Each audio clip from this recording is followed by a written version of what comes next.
Guys, welcome back to my YouTube channel Arvind math research point. I hope कि आप लोग बहुत अच्छे होंगे। गाइज, कल मेरा बर्थडे था, इसलिए कल हम वीडियो को शूट नहीं कर पाए। गाइज, आज हम इस वीडियो में केंद्रक, अंतः केंद्र, लंब केंद्र और परिकेंद्र को बहुत ही सरल एवं ठेठ भाषा में सीखेंगे। और गाइज, साथ में केंद्रक और अंतः केंद्र के सूत्रों को भी हम प्रूफ करना सीखेंगे। गाइज, इस वीडियो को डिस्क्रिप्शन में हम सभी कोऑर्डिनेट ज्योमेट्री का वीडियो को हम लिंक दे देंगे। गाइज, सभी वीडियो को एक एक कर अगर बिना स्किप के, बिना शुरू से अंत तक देख लेते हैं तो आपका कोऑर्डिनेट ज्योमेट्री बिल्कुल ही क्लियर हो जाएगा। गाइज, अगर ये मेरा वीडियो आप लोग को अच्छा लगे तो प्लीज़ एक लाइक कर दीजिएगा और अपने दोस्तों के साथ शेयर कर दीजिएगा और बेल आइकन को प्रेस जरूर कर दीजिएगा दोस्तों, ताकि हम कोई भी वीडियो को डालें तो सबसे पहले आपको पास नोटिफिकेशन मिले। चलिए करते हैं अब स्टार्ट। अच्छा, देखिए दोस्तों, सबसे पहले हम समझेंगे माध्यिका के बारे में, है ना, कि माध्यिका आखिर होता है क्या, है ना, माध्यिका क्या होता है। तो देखिए, हम माध्यिका के बारे में हम कह सकते हैं कि किसी त्रिभुज के किसी शीर्ष, मान लिया जाए कि ये शीर्ष है आपका, ये है ना, किसी त्रिभुज के किसी शीर्ष के उसके सामने, मान लिया जाए कि शीर्ष ए है, इसका सामने का भुजा क्या होगा दोस्तों, बीसी। शीर्ष ए के सामने बीसी भुजा है, बीसी भुजा होगा और बीसी को आपको ले लेना है मध्य बिंदु। और देखिएगा, इस शीर्ष ए और ये मध्य बिंदु है से पी, ये दोनों को मिला दीजिए, इसी को क्या कहते हैं हम, माध्यिका कहेंगे, है ना। फिर समझिएगा, यानी किसी त्रिभुज के किसी शीर्ष ले लेना है आपको, कोई भी शीर्ष, 3 शीर्ष होते हैं, कोई शीर्ष ले लीजिए। अगर शीर्ष ए लेते हैं तो इसका सामने का भुजा कौन हो जाएगा दोस्तों, बीसी। और बीसी का क्या लेना है, मध्य बिंदु। मध्य बिंदु को आप मिला दीजिए, इसी को क्या कहते हैं, माध्यिका कहते हैं, है ना। अब देखिएगा, इसको माध्यिका को डिफाइन हम कैसे करेंगे, हम तो बोलेंगे हम किसी त्रिभुज के किसी शीर्ष के उसके सामने के भुजा के मध्य बिंदु को मिलाने वाली रेखाखंड मिलाने वाली रेखाखंड माध्यिका कहलाता है। समझ में आ गया दोस्तों, माध्यिका कहलाता है। समझ गए। कहने का मतलब है किसी त्रिभुज के किसी शीर्ष के उसके सामने के भुजा के मध्य बिंदु को मिलाने वाली रेखाखंड माध्यिका कहलाता है। जैसे शीर्ष ले लीजिए, ए का सामने का भुजा बीसी हो जाएगा, बीसी के आप मध्य बिंदु को मिला दीजिए, ए आपका माध्यिका कहलाएगा, है ना। ई अगर शीर्ष बी लेते हैं तो इसका सामने का भुजा ए सी हो जाएगा, इसका मध्य बिंदु को आप मिला दीजिए, अभी माध्यिका कहला जाएगा। ये शीर्ष सी ले लीजिए, शीर्ष सी के सामने का भुजा ए बी हो जाएगा, इसका मध्य बिंदु मिला दीजिए, माध्यिका कहला जाएगा। यानी हम कह सकते हैं कि क्या होगा, ये माध्यिका। अब एक सवाल उठता है कि त्रिभुज में माध्यिका की संख्या कितनी होती है भाई, तो 3, है ना, जिसको इंग्लिश में मीडियन बोलते हैं। क्लियर है। अब हम समझते हैं केंद्रक के बारे में। नहीं, अगला जो पॉइंट है वो केंद्रक के बारे में हम समझते हैं। देखिएगा दोस्तों, बहुत ही मजा आने वाला है। आज हम बहुत ही आसानी तरीका से सीख जाएंगे कि केंद्रक किसको कहते हैं, अंतः केंद्रक किसको कहते हैं, लंब केंद्र किसको कहते हैं, परिकेंद्र किसको कहते हैं, परिवृत्त किसको कहते हैं, अंतःवृत्त किसको कहते हैं, है ना। आज हम बहुत ही सरल भाषा में आज हम सीख जाएंगे। चलिए देखते हैं केंद्रक किसको कहते हैं, है ना। देखिएगा दोस्तों, समझिएगा, यानी त्रिभुज का कितना माध्यिका होता है दोस्तों, 3 को, है ना। यानी देखिएगा, तीनों माध्यिका किसको कहते हैं, तो अभी बताएं, जस्ट बताएं कि किसी त्रिभुज के किसी शीर्ष के उसके सामने के भुजा को जब मध्य बिंदु को मिला दीजिएगा तो ये माध्यिका कहलाएगा। तो ए क्या कहलाएगा, माध्यिका हो गया इसको, है ना। बी से खींचे माध्यिका तो भी माध्यिका हो गया, सी से खींचेगा माध्यिका तो ए माध्यिका हो गया आपको। यानी कहने का मतलब है कि ये जो 1 माध्यिका, 2 माध्यिका, 3 माध्यिका, तीनों माध्यिका जिस बिंदु पर मिलता है उसी के तो केंद्र कहते हैं। समझ गए। इसको डिफाइन कैसे करेंगे हम, एकदम सरल भाषा में, तो कहेंगे हम कि किसी त्रिभुज के तीनों माध्यिका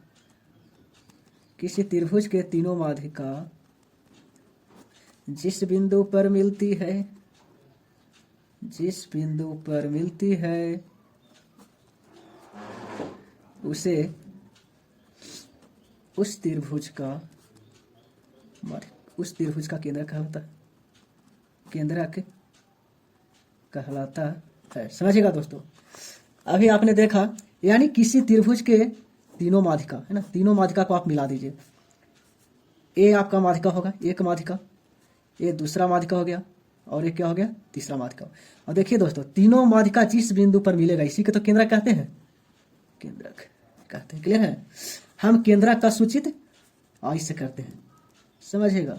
केंद्रक का सूचित कौन चीज से करते हैं दोस्तों, सूचित नहीं, सॉरी, जी से करते हैं, जी से करते हैं, है ना।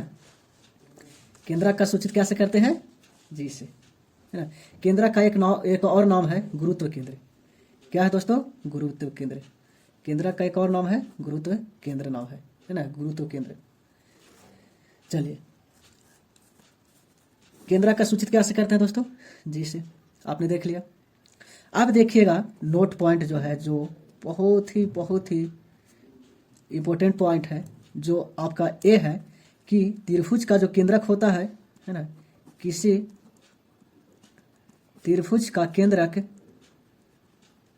माध्यिका को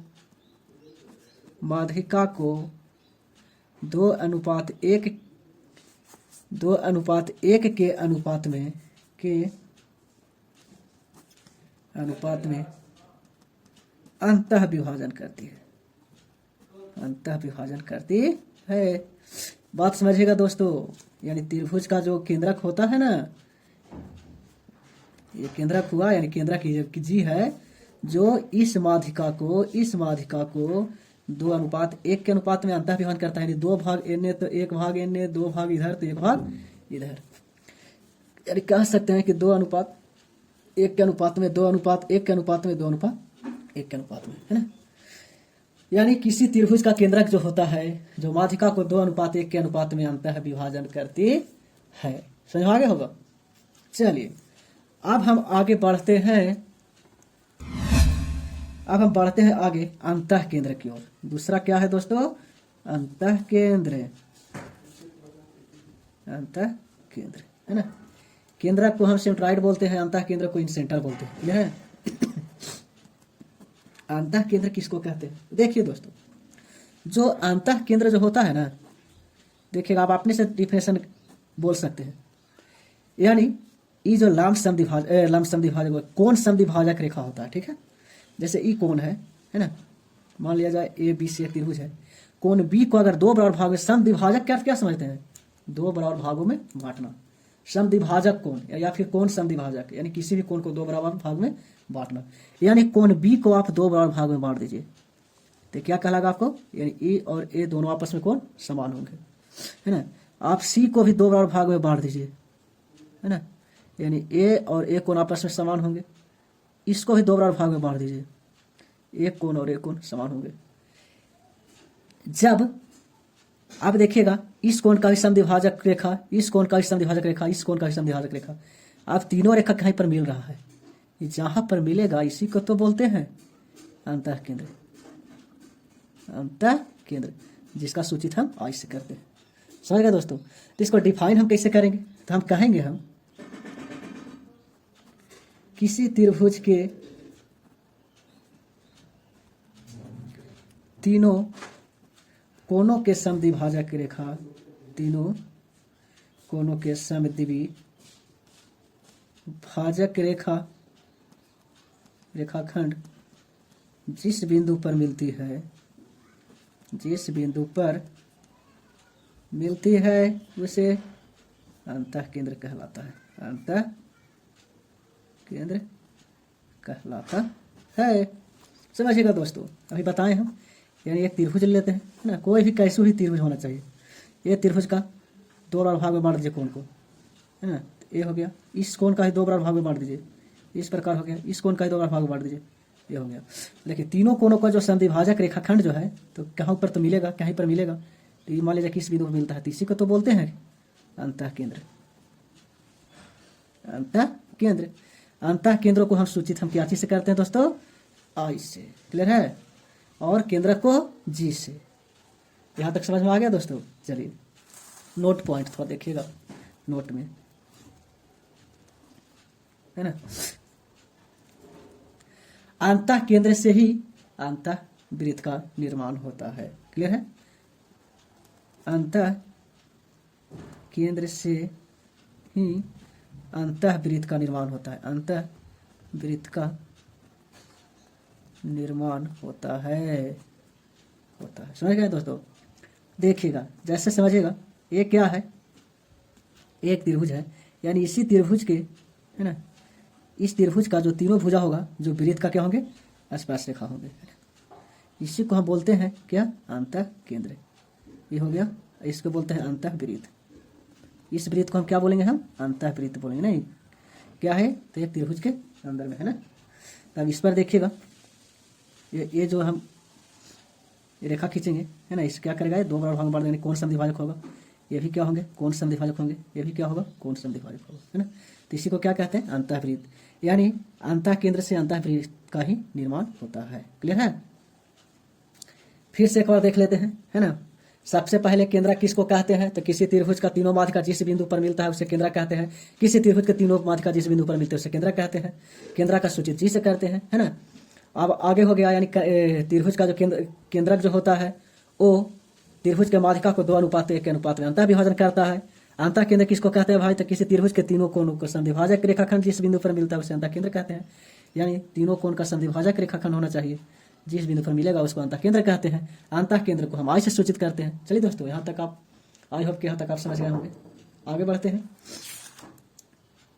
चलिए आगे हम देखते हैं लंब केंद्र की ओर, है ना। जो अगला पॉइंट जो होगा, जो तीसरा पॉइंट जो होगा, जो क्या होगा दोस्तों, लंब केंद्र। लंब केंद्र की इंग्लिश में ऑर्थो सेंटर बोलते हैं, नहीं, ऑर्थो सेंटर, ठीक है। ध्यान दीजिएगा, लंब केंद्र। लंब केंद्र आपको सुनने ही से पता चल रहा होगा, है ना। देखिएगा दोस्तों, बहुत ही अच्छा है, देखिएगा, बहुत ही सरल भाषा में इसको देख समझ जाइएगा। एक यहाँ एक त्रिभुज है, नहीं, ये त्रिभुज जो है ABC, इस त्रिभुज के प्रत्येक शीर्ष से उसके सामने के भुजा पर लंब डालिए। यहाँ से आप लंब डालना है, नहीं, लंब मतलब 90 कोण बनना चाहिए, नहीं, सामने वाला भुजा पर। इस 20 पर 20 से डालिए, सामने वाला भुजा पर लंब। देखिए यहाँ इस प्रकार हुआ। यहाँ C से डालिए, सामने वाला भुजा पर लंब, है। यानी जब तीनों शीर्ष से जब सामने की भुजा पर लंब डालते हैं तो जिस बिंदु पर मिला, इसी को तो हम लंब केंद्र कहते हैं, लंब केंद्र कहते हैं। क्लियर है दोस्तों। फिर से, यानी कहने का मतलब है कि कोई एक त्रिभुज है, त्रिभुज के मान लीजिए शीर्ष A से उसके सामने के भुजा BC पर हम लंब डाल दिया, है ना। फिर शीर्ष B से उसके सामने के भुजा AB पर लंब डाल दिया। फिर शीर्ष B से उसके सामने के भुजा AC पर लंब डाल दिया। और जब तीनों लंब जिस बिंदु पर मिल जाता है उसी को तो हम लंब केंद्र कहते हैं, ऑर्थो सेंटर कहते हैं। क्लियर है। तो इसको हम डिफाइन कैसे करेंगे दोस्तों, तो हम कहेंगे, हम किसी त्रिभुज के तीनों शीर्षों द्वारा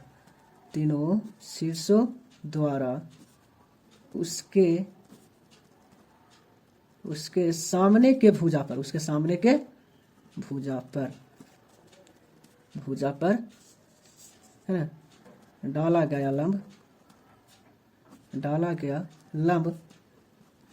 जिस बिंदु पर मिलती है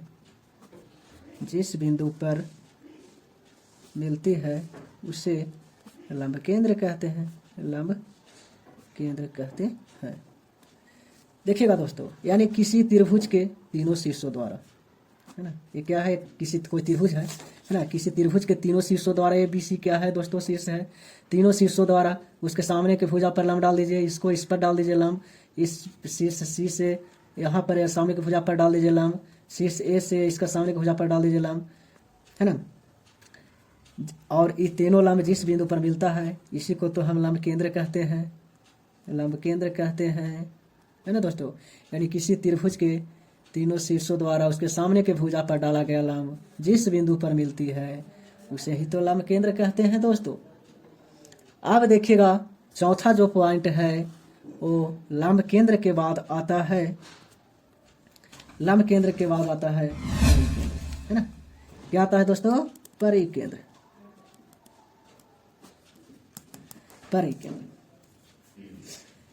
चलिए, परिकेंद्र हम किसको कहते हैं, देखिएगा दोस्तों, है ना। परिकेंद्र समझिएगा थोड़ा, यानी कोई भी त्रिभुज लेना है आपको, ठीक है। किसी भी त्रिभुज ले लेना है आपको, और उसके किसी भी शीर्ष के, है ना, किसी भी शीर्ष, यानी तीनों शीर्षों से इस त्रिभुज के सामने के भुजा को आप लंब समद्विभाजक करना है आपको, है ना। जैसे शीर्ष ए है, शीर्ष ए से सामने का भुजा बीसी हो गया, आपको बीसी को आपको लंब समद्विभाजक करना है, यानी लंब भी होना चाहिए और 90 डिग्री का कोण, 90 डिग्री का कोण भी होना चाहिए, लंब भी होना चाहिए, और ए दोनों आपस में बराबर भी बांटना चाहिए, लंब समद्विभाजक होना चाहिए, है ना। आप शीर्ष बी से भी वैसा ही करिए, इस सामने के भुजा पर लंब भी होना चाहिए, है ना, और ये 2 बराबर भाग में बंटना भी चाहिए, ठीक है। ये शीर्ष सी है, इसके सामने के भुजा पर लंब भी होना चाहिए और ये 2 बराबर भाग में बंटना भी चाहिए, है ना। और जिस बिंदु पर मिलता है उसी को हम कहते हैं परिकेंद्र, परिकेंद्र, है ना दोस्तों। यानी हम कह सकते हैं कि किसी त्रिभुज के तीनों शीर्षों द्वारा, है ना, उनके सामने के भुजा पर डाला गया लंब समद्विभाजक जिस बिंदु पर मिलता है उसी को तो परिकेंद्र कहते हैं दोस्तों, है ना। यानी हम कहेंगे किसी त्रिभुज के, है ना, लंब समद्विभाजक रेखा जिस बिंदु पर मिलती है उसे परिकेंद्र कहते हैं, है ना दोस्तों। क्या बोले हम, किसी त्रिभुज के लंब समद्विभाजक रेखा, है ना। देखिएगा इस त्रिभुज का लंब समद्विभाजक रेखा, लंब भी है और 2 बराबर भाग में बांट भी दिया, यानी लंब समद्विभाजक रेखा है। ये भी क्या है, ये भी लंब समद्विभाजक कहलाएगा, ये भी लंब समद्विभाजक कहलाएगा, है ना। किसी त्रिभुज के लंब समद्विभाजक रेखा जिस बिंदु पर, है ना, मिलती है उसे क्या कहते हैं, परिकेंद्र कहते हैं। क्लियर है दोस्तों। यानी अब आता है सिचुएशन कि क्या परिकेंद्र जो होंगे वो किस किस त्रिभुज में खींचा जा सकता है ना दोस्तों। अब देखिएगा, यानी समबाहु में होगा परिकेंद्र, हम आराम से खींच सकते हैं, ध्यान दीजिएगा दोस्तों, है ना। लंब डाल दीजिए वहाँ पर, 2 बराबर भाग में बट गया ये, है ना। इससे भी सामने भुजा पर लंब डाल दीजिए, 2 बराबर भाग में बट गया ये। इस चीज़ से इसके सामने के भुजा पर भी लंब डाल दीजिए, यहाँ पर भी 2 बराबर भाग में बट गया। यानी हम कह सकते हैं कि समद्विबाहु त्रिभुज में परिकेंद्र हो सकता है ना। समबाहु त्रिभुज में भी परिकेंद्र हो सकता है। सिर्फ किस में खींचा जा सकता है परिकेंद्र, समबाहु त्रिभुज में ही, बस।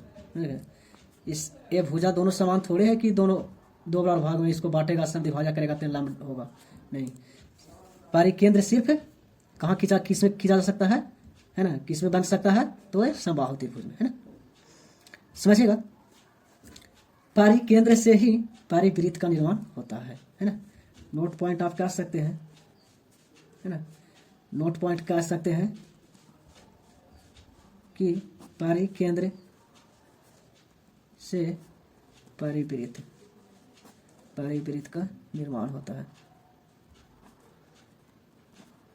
समझिएगा दोस्तों। यानी कहने का मतलब है कि आप ऐसे भी कह सकते हैं, है ना। इसका दूसरा डिफिनेशन ये भी है, चलिए पहले समझ लेते हैं एग्जाम्पल, इसका बाद ये देखिएगा, इसका सामने का भुजा, है ना, ये शीर्ष है, इसका सामने का भुजा पर लंब डाल दीजिए, यहाँ पर इस शीर्ष से सामने के भुजा पर लंब डाल दीजिए, लंब समद्विभाजक भी होना चाहिए, और ये सामने के भुजा पर लंब डाल दीजिए, अभी समद्विभाजक होना चाहिए ना। तो यानी कर सकते हैं, यहाँ से यहाँ तक कोची हो गया, ये आर है, वृत्तकार है, ये भी यहाँ से यहाँ तक कोची है, वृत्तकार है, और ये यहाँ से यहाँ तक कोची है, ये भी वृत्त का त्रिज्या है। यानी कह सकते हैं ए बी सी, यहाँ पर अगर ओ है तो कहिएगा आपकी ओ ए जितना बड़ा उतना ही बड़ा ओ बी होगा और उतना ही बड़ा ओ सी, बराबर क्या कहलाएगा दोस्तों, सब क्या है, वृत्त का त्रिज्या है। इसी को हम परिवृत्त कहते हैं। नहीं, पारी त्रिभुज के तीनों माध्यिका जिस बिंदु पर मिलते हैं, माध्यिका यानी इसका मध्य बिंदु होगा, है ना। ये भुजा का मध्य बिंदु माध्यिका कहलाता है। किसी त्रिभुज के तीनों माध्यिका जिस बिंदु पर मिलता है उसे क्या कहते हैं, इसी को केंद्रक कहते हैं।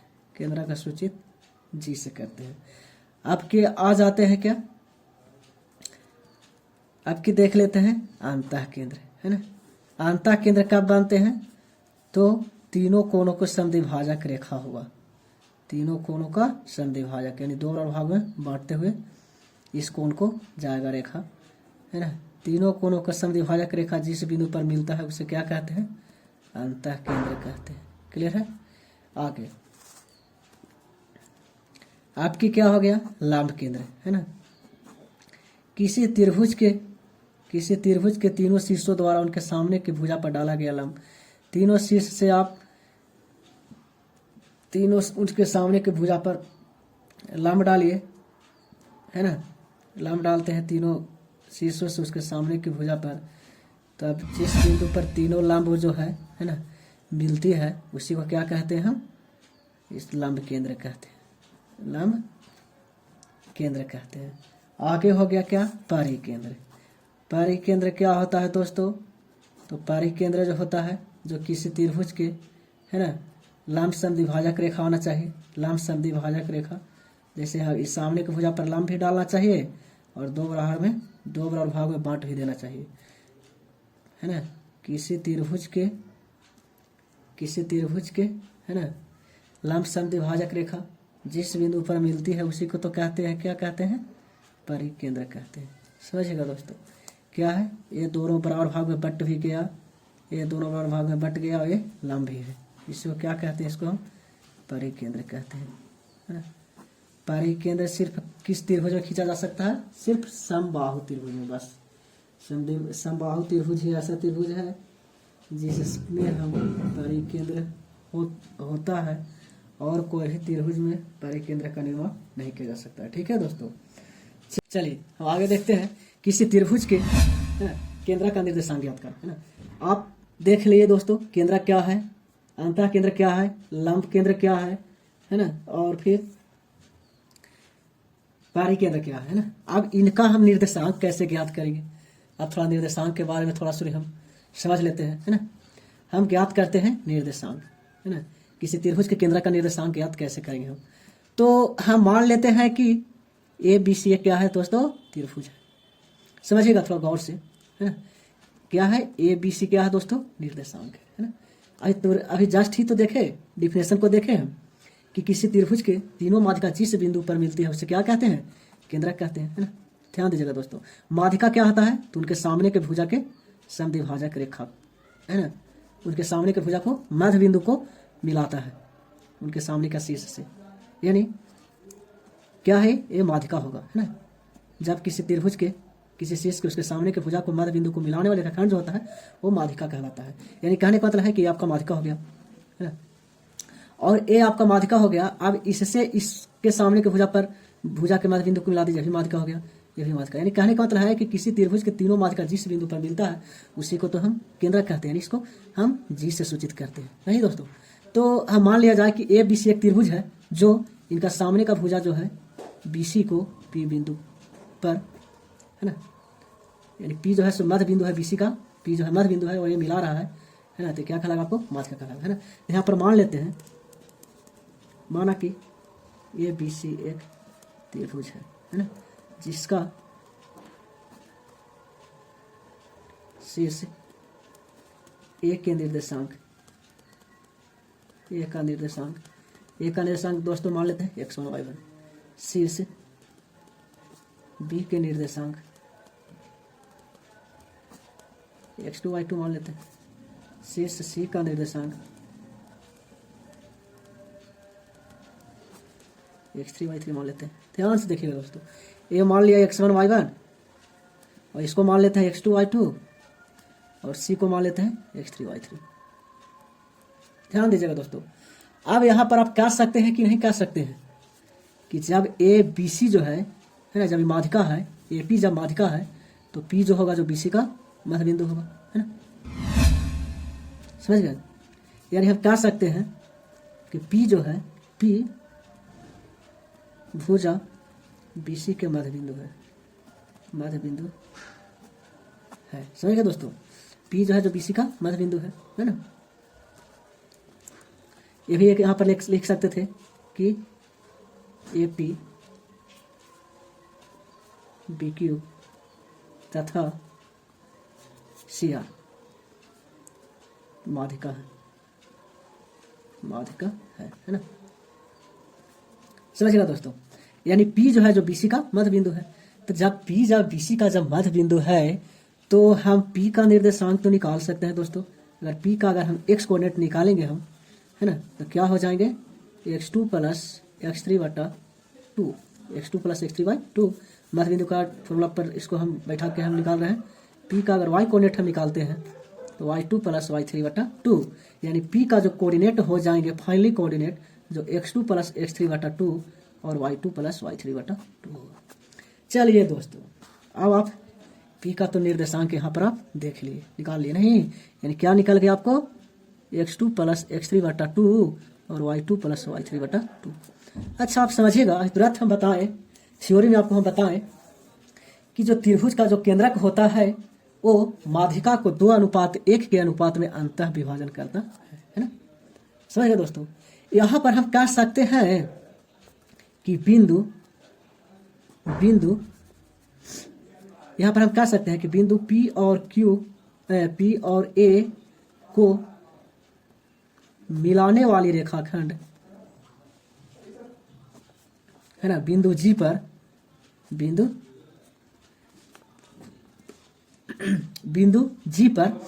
P और A को मिलाने वाली रेखाखंड, या फिर A और P को मिलाने वाली रेखाखंड, है ना, कुछ भी लिख सकते हैं। बिंदु P और A को मिलाने वाली रेखाखंड जो है, जो 1:2 के अनुपात में अंतः विभाजन करती है, कह सकते हैं दोस्तों। अब थोड़ा गौर से समझिएगा। अब मान लिया जाए कि हम इसको अगर हम मान लेते हैं कि A आपका 1:2 लिखे, तो M के जगह पर 1 हो गया और N के जगह पर 2 हो गया, है ना। तो अंतः विभाजन जब करती है तो देखिएगा, इसको हम देखिए उसको लिखना चाहते हैं यहाँ पर इस प्रकार, यानी यहाँ पर हो गया P हो गया और A हो गया। A का जो निर्देशांक है जो x1 y1 है, और P का निर्देशांक ऑलरेडी है x2 प्लस x3 बटा 2 और फिर y2 प्लस y3 बटा 2। ध्यान से देखिएगा दोस्तों। और यहाँ पर क्या है, G बिंदु है, नहीं यहाँ पर G बिंदु है, नहीं, क्या करता है 1:2 के अनुपात में अंतः विभाजन करता है। अब इसको हम अंतः विभाजन के सूत्र के प्रयोग कर हम नहीं निकाल देंगे G का कोऑर्डिनेट, है ना, यानी G का जगह अगर आप x कोऑर्डिनेट अगर देखेंगे आप तो क्या होंगे दोस्तों, mx2, है ना, mx2, m की जगह पर 1, mx2 यानी 1 गुने x2। एक मान लेते हैं कि x1 y1 है, ये x1 y1 और इसको x2 y2, तो mx2, है ना, यानी x2 की जगह पर कुछ है दोस्तों x1 है, प्लस nx1, n की जगह पर कितना है दोस्तों 2, है ना, x1 की जगह पर कुछ बैठेगा, ये पूरा बैठेगा, यानी 2 into x2 प्लस x3 बटा 2। क्या हो जाएगा दोस्तों, mx2 प्लस n x1 बटा m प्लस n, यानी 1 प्लस 2। इसको काट दीजिएगा इस प्रकार से, यानी आपका G का जो रियलिटी में जो कोऑर्डिनेट आया वो जो x1 plus x2 plus x3 बटा 3 आ गया। समझ गए दोस्तों।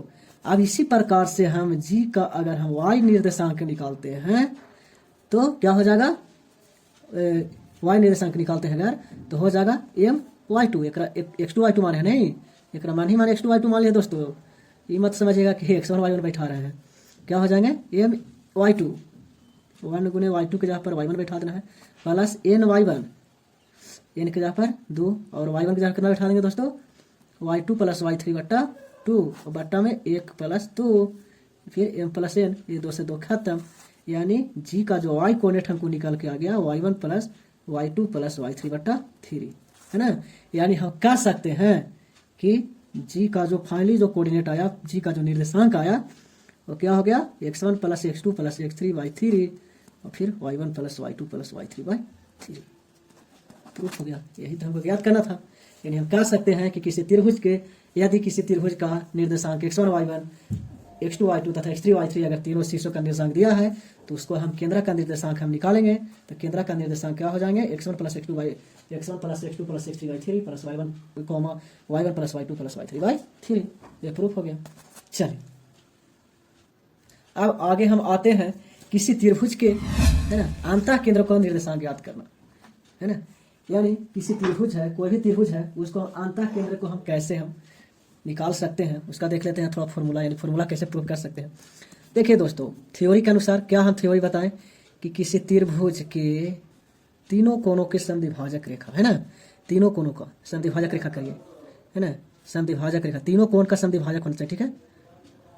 इस बिंदु पर इसका भी समद्विभाजक करिए, यहाँ मिला, इस कोण का भी समद्विभाजक करिए, है ना, समद्विभाजक करेंगे इस बिंदु पर। समझ गए दोस्तों।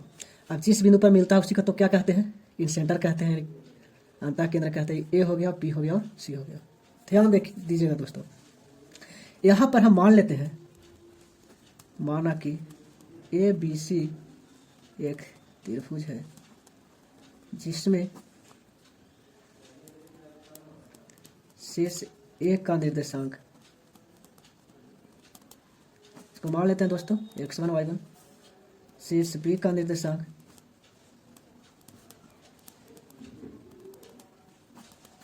x2 y2 है, शीर्ष सी का निर्देशांक x3 y3 है। ध्यान से देखिएगा दोस्तों, इसको आप मान लिया जाए कि इसका निर्देशांक x1 y1 है, इसका x2 y2 है और इसका x3 y3 है। लेकिन एक बात ध्यान रखिएगा, अब यहाँ पर मान लेते हैं कि BC के लंबाई, BC बराबर हम मान लेते हैं कि A है। क्या है दोस्तों, यहाँ से यहाँ तक A हम मान लिए, क्लियर है। और फिर AC के लंबाई है ना, AC बराबर B मान लेते हैं। AC है, देखिएगा दोस्तों इसको कैसे माना जाता है। ऐसे शीर्ष A है तो इसका सामने का भुजा, इसका सामने का भुजा का लंबाई A ही होगा। अगर शीर्ष B है, शीर्ष C है तो इसका सामने का भुजा का लंबाई जो होगा वो C ही होगा, क्लियर है। और अगर शीर्ष B है तो इनके सामने का भुजा का लंबाई B होगा। ध्यान दीजिएगा दोस्तों। आगे आगे हम देखते हैं इसको, और क्या है, B मान लिए, और AB के लंबाई AB बराबर क्या मान लिए दोस्तों, C। चलिए आगे देखते हैं। एक देखिएगा, एक थ्योरम है, समझिएगा, है ना, एक थ्योरम है कि अगर कोई भी त्रिभुज, समझिएगा थोड़ा, अगर कोई भी त्रिभुज है, किसी भी त्रिभुज का अगर समद्विभाजक रेखा, अगर कोण को समद्विभाजक कोई रेखा करता है, जैसे ये त्रिभुज है, ये कोण क्या है, ए है, बी है और सी है। और से थोड़ा देखिएगा, ए अगर कोण का अगर समद्विभाजक करता है कोई रेखा, तब यहाँ पर आप कह सकते हैं, मान लीजिए कि बिंदु पी पर, तब इसमें क्या होगा तब यहाँ पर एक थ्योरम होगा जो होगा ए बी बट्टा ए सी, ए बी बट्टा ए सी बराबर, है ना, पहले इस त्रिभुज का इस भुजा को लिए हैं, ए बी बट्टा ए सी बराबर जो होंगे यानी बी पी बट्टा सी पी के बराबर होगा, है ना। जब किसी भी त्रिभुज के कोण का समद्विभाजक अगर रेखा है बिंदु पी पर मिलता है, तो वहाँ पर एक थ्योरम है ना, एक थ्योरम होता है। इस थ्योरम के बारे में जानते होंगे शायद आप लोग, क्या होंगे, ए बी बटा ए सी बराबर में बी पी बटा सी पी, समझ गए। इसी थ्योरम को हम प्रयोग करके यहाँ पर इसको हम ज्ञात करेंगे, क्लियर है दोस्तों। चलिएगा, है ना, यहाँ पर मान लेते हैं कि बिंदु पी पर क्या करता है, इसका जो कोण के समद्विभाजक रेखा है जो बिंदु पी पर मिलता है ना, और यहाँ पर क्या है, आई है, समझ गए। चलिए हम चलते हैं, हम कह सकते हैं त्रिभुज ए बी सी में, ध्यान से देखिएगा दोस्तों, चलते हैं त्रिभुज ए बी सी में, है ना। यानी हम कह सकते हैं यहाँ पर कि ए पी जो है, ए पी कोण ए के समद्विभाजक रेखा है, समद्विभाजक रेखा है। जब ए का समद्विभाजक रेखा है ए पी, है ना, तो यहाँ पर इस थ्योरम की मदद से हम क्या लिख सकते हैं, ए बी बट्टा ए सी, ए बी बट्टा ए सी बराबर में बीपी बट्टा पी सी लिख सकते हैं कि नहीं लिख सकते हैं, चलिए लिख सकते हैं। अब यहाँ पर आप देखिएगा कि ए बी के जगह पर क्या है दोस्तों, ए बी के जगह पर तो सी है और ए सी के जगह पर बी है, तो बीपी बट्टा पी सी, है ना, बीपी बट्टा पी सी हो गया, समझ गए। चलिए यहाँ पर आपका एक निर्देशांक हो गया, एक आपका शर्त मिल गया कि बीपी बटा पीसी जो होगा, बीपी बटा जो पीसी जो होगा वो हो जाएगा यहाँ पर क्या हो गए, सी अनुपात बी के अनुपात में है। यानी कह सकते हैं इक्वेशन नंबर आप 1 मान लीजिए, समझ गए। यहाँ पर हमको किसका निर्देशांक निकालना है, आई को निकालना है, किसका दोस्तों, आई का। तो यहाँ पर हम कह सकते हैं कि बिंदु बी और सी को मिलाने वाले रेखाखंड बिंदु पी पर, है ना, सी अनुपात बी के अनुपात में अंतः विभाजन करता है, कह सकते हैं कि नहीं, यानी एम अनुपात एन हो गया, है ना। हम क्या कह सकते हैं दोस्तों, तो हम कह सकते हैं कि बिंदु बी और सी को मिलाने वाली रेखाखंड है ना, बिंदु पी पर सी अनुपात बी के अनुपात में अंतः विभाजन करता है। समझिएगा दोस्तों, यानी आपका एम अनुपात एन के जगह पर कितना हो गया है ना, एम अनुपात एन हो गया कितना, बी अनुपात सी है ना। तो अब इसको हम निकाल सकते हैं, पी का निर्देशांक क्या होगा भाई, तो पी का निर्देशांक क्या हो जाएगा, एम एक्स टू, यानी ये कितना आ गया है, सी और बी आ गया है, एम एक्स टू यानी सी एक्स थ्री। क्या लिख सकते हैं दोस्तों, एक मान लेते हैं एक्स वाई टू मान लेते हैं, तो C X three plus N X one यानी बी एक्स टू बटा बी प्लस सी हो गया। इसी प्रकार से हम वाई कोऑर्डिनेट को लिखना चाहेंगे हम, है ना, तो एम वाई टू यानी सी वाई टू की जगह कितना है दोस्तों, Y three plus N Y one यानी B X two B Y two plus B plus C हो जाएगा। यानी इसको मान लेते हैं मान ही मान एक्स वन वाई वन, इसको मान लेते हैं मान ही मान एक्स टू वाई टू, है ना। बिंदु पी का निर्देशांक याद करके तो इसको कितना आया है, सी अनुपात बी आया है। यानी हम कह सकते हैं C X three plus B X two plus B plus C, यानी हम प्लस एन होता है। इसी प्रकार से C Y three plus B Y two plus B plus C, यानी हम अंतः विभाजन के सूत्र का प्रयोग कर हम यहाँ पर बिंदु पी का हम निर्देशांक ज्ञात कर लिए। क्लियर है दोस्तों।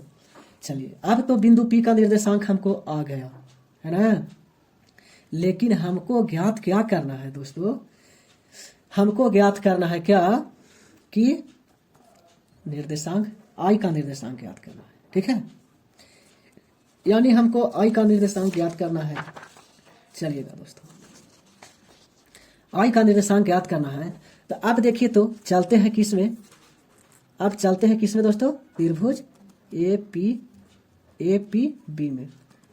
अगर ए पी बी में चलते हैं दोस्तों, तो आप यहां पर कह सकते हैं कि बी आई जो है, बी आई है ना, रेखा बी आई कोण बी को समद्विभाजक करता है, समद्विभाजक करती है। समझ में आ रहा, यानी बी आई जो है, जो कोण बी को क्या करता है, समद्विभाजक। तब इसी पर जब कोण समद्विभाजक करता है तब कह सकते हैं कि ए बी बटा क्या लिख सकते हैं दोस्तों, है ना, बी बी या फिर बी पी, ए बी बटा बी पी बराबर में ए भुजा लिए थे तो क्या हो जाएगा, ए आई बटा पी आई। अब आप कह रहे हो कि कैसे, हम क्यों कह रहे हैं, तो हमको आई कोऑर्डिनेट निकालने के लिए हमको रेशियो ही तो चाहिए कि किस अनुपात में विभाजित कर रहा है।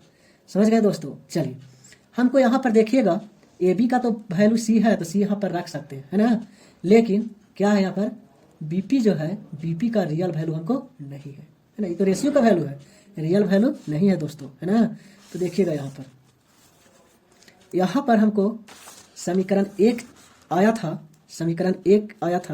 देखिएगा दोस्तों, यहाँ पर थोड़ा सॉल्व कर लेते हैं, यहाँ पर लिखते हैं थोड़ा समीकरण एक से। समीकरण एक में क्या आया था कि बीपी बट्टा सीपी बराबर आया था सी बट्टा बी आया था, है ना। और हमको क्या चीज़ का वैल्यू चाहिए दोस्तों, बीपी का वैल्यू चाहिए।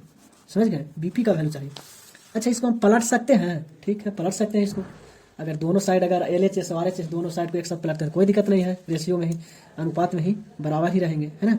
जैसे मान लीजिए कि ए बटा बी बराबर 2:1 है, तो बी बटा 1 को अगर लिखना चाहेंगे तो 1/2 ही होगा, है ना। ऐसे भी बी बराबर 1 है और ए बराबर 2 है, अनुपात के फॉर्म में। चलिए देखिएगा दोस्तों, समझिएगा। तो इसको हम पलट दिए, यानी सी पी बटा यहाँ पर बी पी कर दिए तो आपको बी बटा सी हो गया। देखिएगा, थोड़ा गौर से देखिएगा।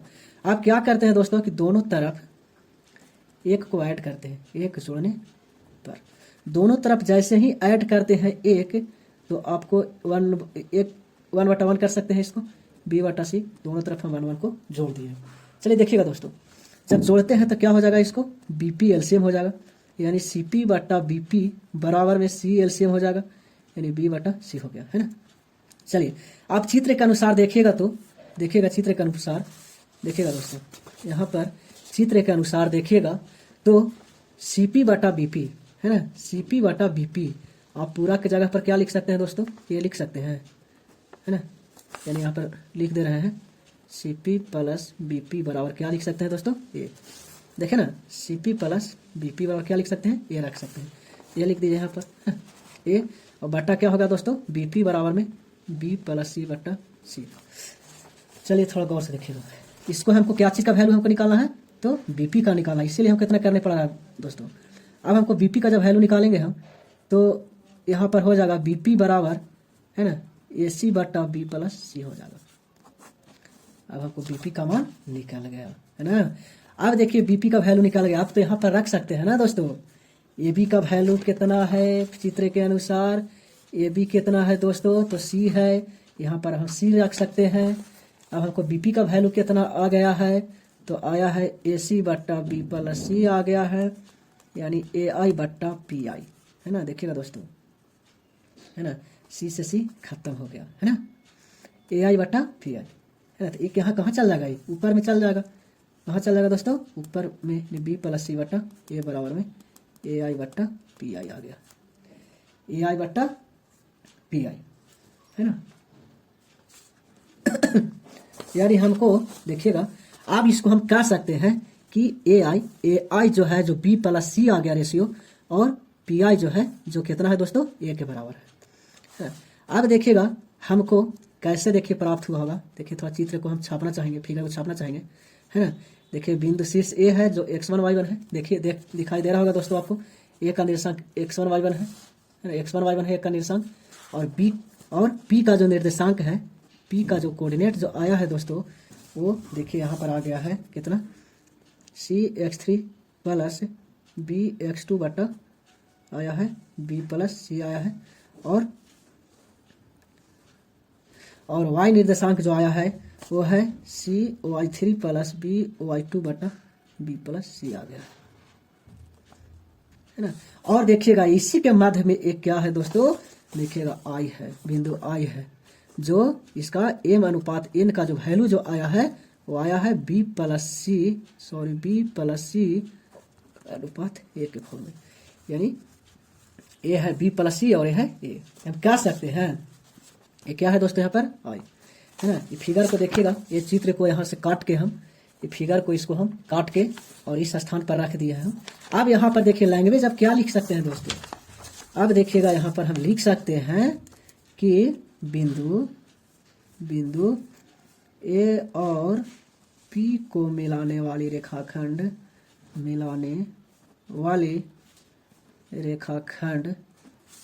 बिंदु आई पर, यानी बी प्लस सी अनुपात ए के अनुपात में अंतः विभाजन करता है, अंतः विभाजन करती है ना। उसको फिगर देखिए, इसको काट लिया है ना, ये फिगर जो है आई है, देखिएगा यहाँ आई लिखे हैं, है ना, आई है, तो यहाँ पर आई है, शीर्ष ए है, देखिए शीर्ष ए है, तो यहाँ पर ए डाल दिए हैं, और बिंदु पी है, और पी का कोऑर्डिनेट निकाल लिए थे हम, देखिए ए है, देखिएगा यहाँ पर रख दिए, है ना। अब देखिएगा दोस्तों यहाँ पर हम आई का निर्देशांक हम ज्ञात कर रहे हैं, है ना, आई का निर्देशांक यानी केंद्रक अंतः केंद्र आई का निर्देशांक क्या होगा, चलिए m(x2) क्रममान ही मान लेते हैं, x1 y1 है ये, और इसको x2 y2 मान लेते हैं, m(x2) होता है आपको, m(x2) तो m के जगह पर कुछ बैठाना है आपको दोस्तों, b प्लस सी इंटू x2 के जगह पर देखिएगा इस a बैठेगा, cx3 प्लस bx2 बटा b प्लस सी, है ना, but mx2 plus nx1, n के जगह कितना है दोस्तों a, और x1 की जगह x1 हो गया, और बटा, है ना, m प्लस n, तो m की जगह कितना है दोस्तों b प्लस सी, यानी b plus C plus a।